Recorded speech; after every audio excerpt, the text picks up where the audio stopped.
What's up, guys? It's your homeboy, Cowboy Crunk, coming back to you from Bahrain, your war daddy, bringing you the most up-to-date news that I'm capable of bringing at this point in time.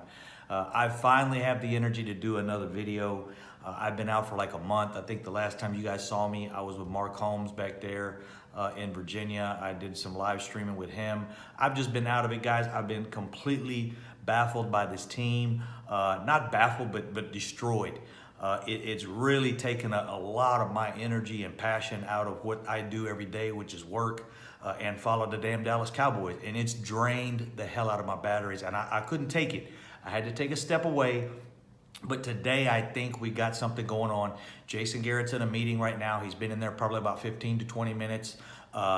Jerry Jones did speak to the team. After Jerry Jones spoke to the team, Jason Garrett spoke to the team. He said some things such as, I appreciate what you guys have done for me. I appreciate all the hard work you guys have done, blah, blah, blah, blah. Then they went into a meeting.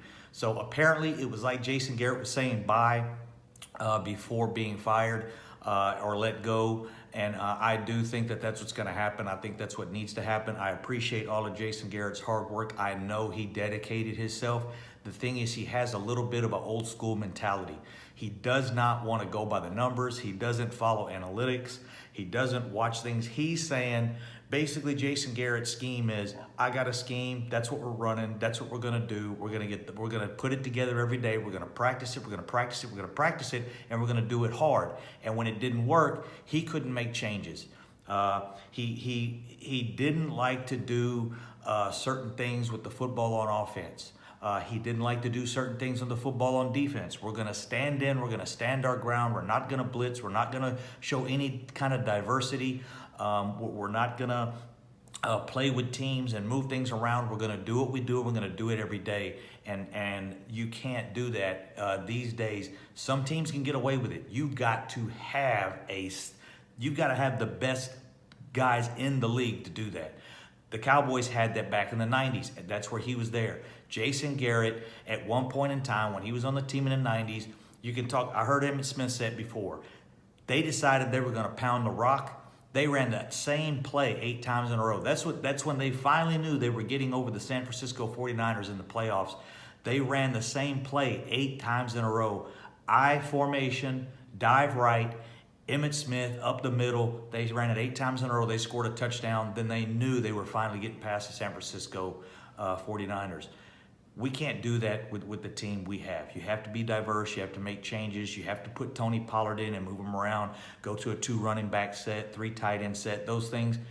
Jason Garrett wanted to put, the basic format on the field, keep things basic, and it didn't work. Like I said, I appreciate the hard work he did. Another thing is the special teams. Special teams was horrible this year. Special teams and defense didn't get any turnovers. That's where we got all of our yards. That's why our offense looked phenomenal, outstanding, and amazing on paper when you look at the numbers. But when you're starting every drive at the 20 and you don't get any turnovers, you never get pick sixes, you never get strip fumbles for a touchdown or returns, or get the ball inside the enemy's territory already. We're starting every drive on the 20, because if you kick to them and they get 15 yards and punt, all they need is 15 yards. And if they punt, they're putting you back in the 20, probably pinning you inside the 20.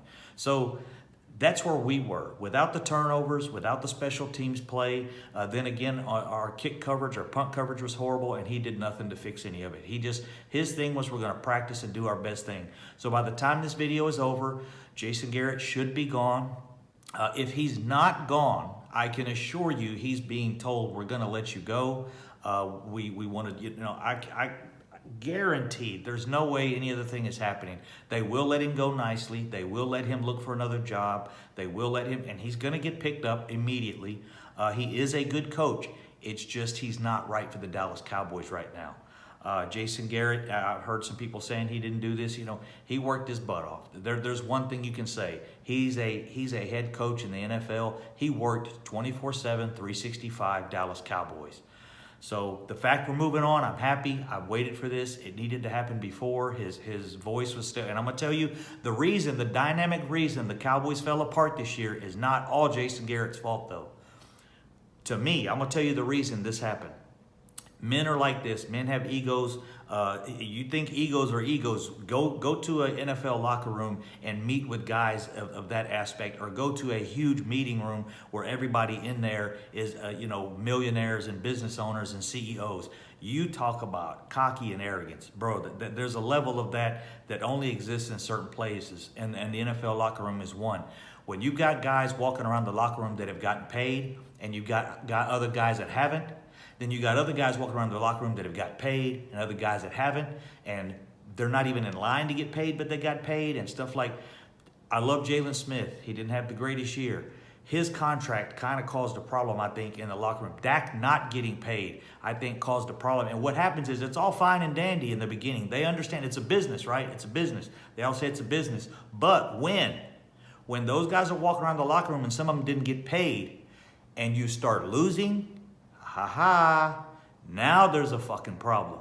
They start losing and they start looking around. Well, I ain't getting paid. This guy's doing that, and this guy's driving up in this every day, and where's my money? And, shit, we're losing. I might as well go get paid. I might as well try to get paid, and then these contract negotiations start and fall out. And then they start talking about the coaches leaving. That's another big issue.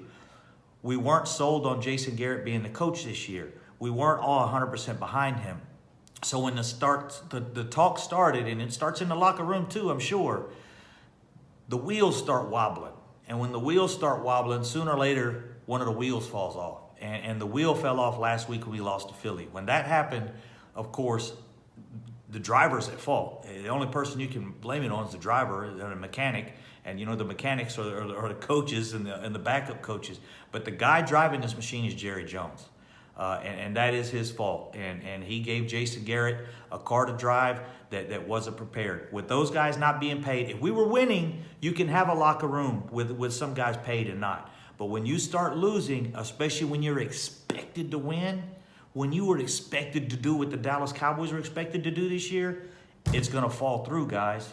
It's not going to stick together. And that's what happened.